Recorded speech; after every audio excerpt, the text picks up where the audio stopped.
សូមជូននីតិហោរាសាស្ត្រប្រចាំថ្ងៃខ្ញុំបាទសូមគោរពជំរាបសួរដល់ពុកម៉ែបងប្អូនលោកតាលោកយាយលោកស្រីអ្នកនាងកញ្ញាគ្រប់មជ្ឈដ្ឋានទាំងអស់និងសូមគោរពជំរាបសួរ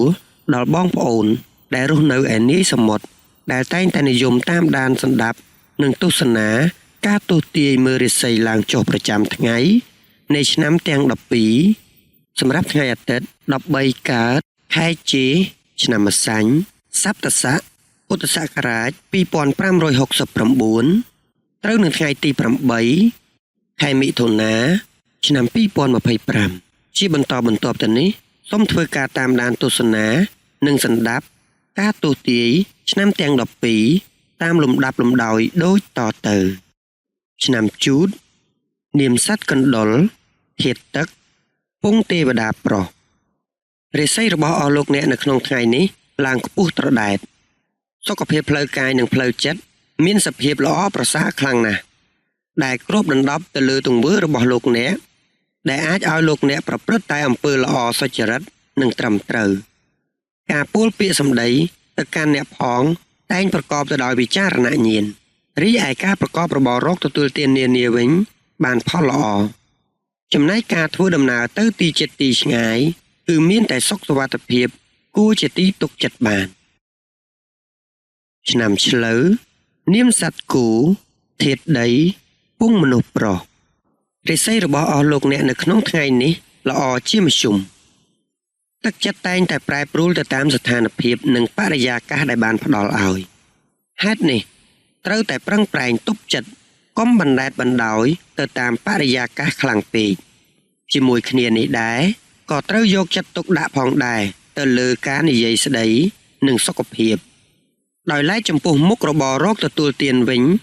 បានផ្លែផ្កាបន្តិចបន្តួចរីឯបញ្ហាសេចក្តីស្នេហាវិញក៏មិនមានអ្វីប្រែប្រួលគួរឲ្យកត់សម្គាល់នោះទេឆ្នាំខាលនាមសត្វខ្លាធាតុឈើពងយៈស្រីរាសីរបស់អស់លោកអ្នកនៅក្នុងថ្ងៃនេះស្រុតចុះលោកអ្នកច្រើនតែអត្តនោម័តចំពោះកិច្ចការងារទាំងឡាយដោយមិនខ្វល់ពីសម្ដីរបស់អ្នកដទៃឡើយទឹកចិត្តច្រើនដោយមានភាពមានះក្នុងការសម្រេចកិច្ចការរបស់ខ្លួនគួរតែមានព័ត៌មាននិងការពិចារណាឲ្យបានច្រើនមុននឹងឈានដល់ការសម្រេចចិត្តណាមួយរីឯបញ្ហាសេចក្តីស្នេហាវិញគូស្នេហ៍តម្រូវឲ្យបង្កើននៅការយកចិត្តទុកដាក់ចំពោះគ្នាទៅវិញទៅមកឲ្យបានច្រើនឆ្នាំថោះនាមសត្វទន្សាយធាតុឈើពងមនុស្សស្រីរាសីរបស់អស់លោកអ្នកនៅក្នុងថ្ងៃនេះល្អជាមធ្យមរាល់ការបំពេញការងារផ្សេងនឹងទទួលបាននៅជ័យជំនះដែលឆ្លើយតបទៅនឹងការខិតខំប្រឹងប្រែងផ្ទាល់ខ្លួនរបស់អស់លោកអ្នកការធ្វើដំណើរទៅទីជិតទីឆ្ងាយរបស់អស់លោកអ្នករមែងមានការរាក់ទាក់ពីសំណាក់ញាតិជិតឆ្ងាយយ៉ាងមានភាពកក់ក្ដៅចំពោះការប្រកបរបររកទទួលទានផ្សេងបានផលបានផ្លែផ្កាបន្តិចបន្តួចតែប៉ុណ្ណោះរីឯបញ្ហាសេចក្តីស្នេហារបស់អស់លោកអ្នកវិញគួរតែបង្កើតអនុស្សាវរីយ៍ល្អៗជាមួយគ្នាបន្ថែមទៀតដើម្បីសេចក្តីសុខរៀងៗខ្លួនឆ្នាំរោងនាមសត្វនាគធាតុមាសពងទេវតាប្រុសរាសីរបស់អស់លោកអ្នកនៅក្នុងថ្ងៃនេះឡើងខ្ពស់ត្រដែតព្រោះទឹកចិត្តរបស់លោកអ្នកប្រកបទៅដោយសេចក្តីរាប់អានច្រើនការធ្វើដំណើរទៅទីជិតទីឆ្ងាយរបស់លោកអ្នករមែងមានការទទួលរាក់ទាក់ពីសំណាក់ញាតិមិត្តជិតឆ្ងាយយ៉ាងកក់ក្ដៅចំពោះការប្រកបរបររកទទួលទានផ្សេងបានផលបង្គួរតែប៉ុណ្ណោះរីឯបញ្ហាសេចក្តីស្នេហាវិញ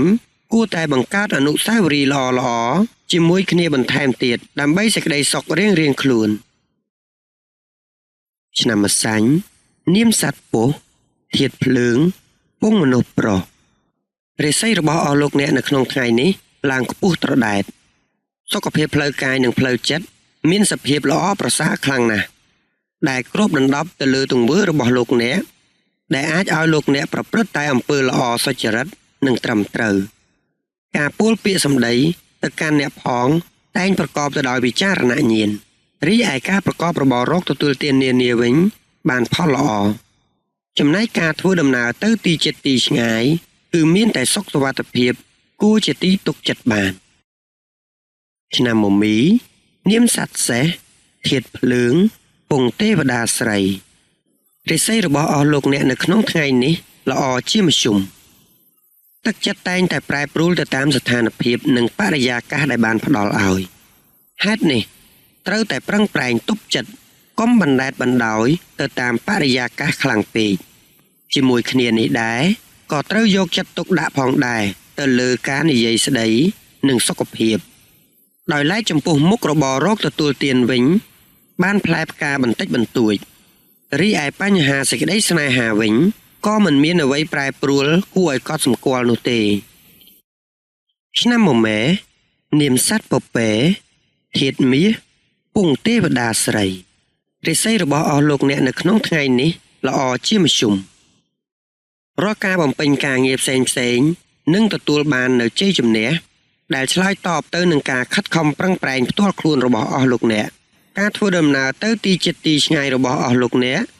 រមែងមានការរាក់ទាក់ពីសំណាក់ញាតិជិតឆ្ងាយយ៉ាងមានភាពកក់ក្ដៅចំពោះការប្រកបរបររកទទួលទានផ្សេងបានផលបានផ្លែផ្កាបន្តិចបន្តួចតែប៉ុណ្ណោះរីឯបញ្ហាសេចក្តីស្នេហារបស់អស់លោកអ្នកវិញគួរតែបង្កើតអនុស្សាវរីយ៍ល្អៗជាមួយគ្នាបន្ថែមទៀតដើម្បីសេចក្តីសុខរៀងៗខ្លួនឆ្នាំវោកនាមសត្វស្វាធាតុដែកពងយៈប្រុសរិស័យរបស់អស់លោកអ្នកនៅក្នុងថ្ងៃនេះស្រុតចុះលោកអ្នកច្រើនតែអត្តនោម័តចំពោះកិច្ចការងារទាំងឡាយដោយមិនខ្វល់ពីសម្ដីរបស់អ្នកដទៃឡើយទឹកចិត្តច្រើនដោយមានភាពមានះក្នុងការសម្រេចកិច្ចការរបស់ខ្លួនគួរតែមានព័ត៌មាននិងការពិចារណាឲ្យបានច្រើនមុននឹងឈានដល់ការសម្រេចចិត្តណាមួយរីឯបញ្ហាសេចក្តីស្នេហាវិញគូស្នេហ៍តម្រូវឲ្យបង្កើននៅការយកចិត្តទុកដាក់ចំពោះគ្នាទៅវិញទៅមកឲ្យបានច្រើនឆ្នាំរកានាមសត្វមាន់ធាតុដីពងយៈប្រុសរិស័យរបស់អស់លោកអ្នកនៅក្នុងថ្ងៃនេះឡើងខ្ពស់ត្រដែតព្រោះទឹកចិត្តរបស់លោកអ្នកប្រកបទៅដោយសេចក្តីរាប់អានច្រើនការធ្វើដំណើរទៅទីជិតទីឆ្ងាយរបស់លោកអ្នករមែងមានការទទួលរាក់ទាក់ពីសំណាក់ញាតិមិត្តជិតឆ្ងាយយ៉ាងកក់ក្ដៅចំពោះការប្រកបរបររកទទួលទានផ្សេងបានផលបង្គួរតែប៉ុណ្ណោះរីឯបញ្ហាសេចក្តីស្នេហាវិញគួរតែបង្កើតអនុស្សាវរីយ៍ល្អៗជាមួយគ្នាបន្ថែមទៀតដើម្បីសេចក្តីសុខរៀងៗខ្លួនឆ្នាំចនាមសត្វឆ្កែធាតុដីពងយៈស្រីរិស័យរបស់អស់លោកអ្នកនៅក្នុងថ្ងៃនេះឡើងខ្ពស់ត្រដែតសុខភាពផ្លូវកាយនិងផ្លូវចិត្តមានសភាពល្អប្រសើរខ្លាំងណាស់ដែលគ្របដណ្ដប់ទៅលើទង្វើរបស់លោកអ្នកដែលអាចឲ្យលោកអ្នកប្រព្រឹត្តតែអំពើល្អសុចរិតនិងត្រឹមត្រូវការពោលពាក្យសម្ដីទៅកាន់អ្នកផងតែងប្រកបទៅដោយវិចារណញ្ញាណរីឯការប្រកបរបររកទទួលទាននានាវិញបានផលល្អ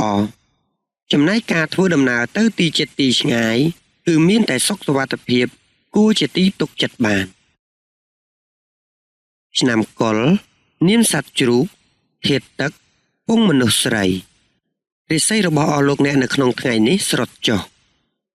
គ្រោះកាចអាចនឹងកើតឡើងដោយសារសម្ដីហេតុដូចនេះសូមឲ្យអ្នកមានការពិចារណាឲ្យបានច្រើនមុននឹងចេញវាចាមុននឹងការនិយាយស្ដីទៅកាន់អ្នកដទៃតែចំពោះសេចក្តីស្នេហាវិញគឺគូស្នេហាដូចជាមាននៅភាពប្រងើយកន្តើយបន្តិចបន្តួចគប្បីផ្ដល់ភាពកក់ក្ដៅដល់គ្នាឲ្យបានច្រើនការប្រកបរបររកទទួលទាននានាអាចប្រឈមទៅនឹងការខាតបង់ឯលៀបសក្ការៈវិញនឹងជួបនៅបញ្ហាខ្វះខាតខ្លាំង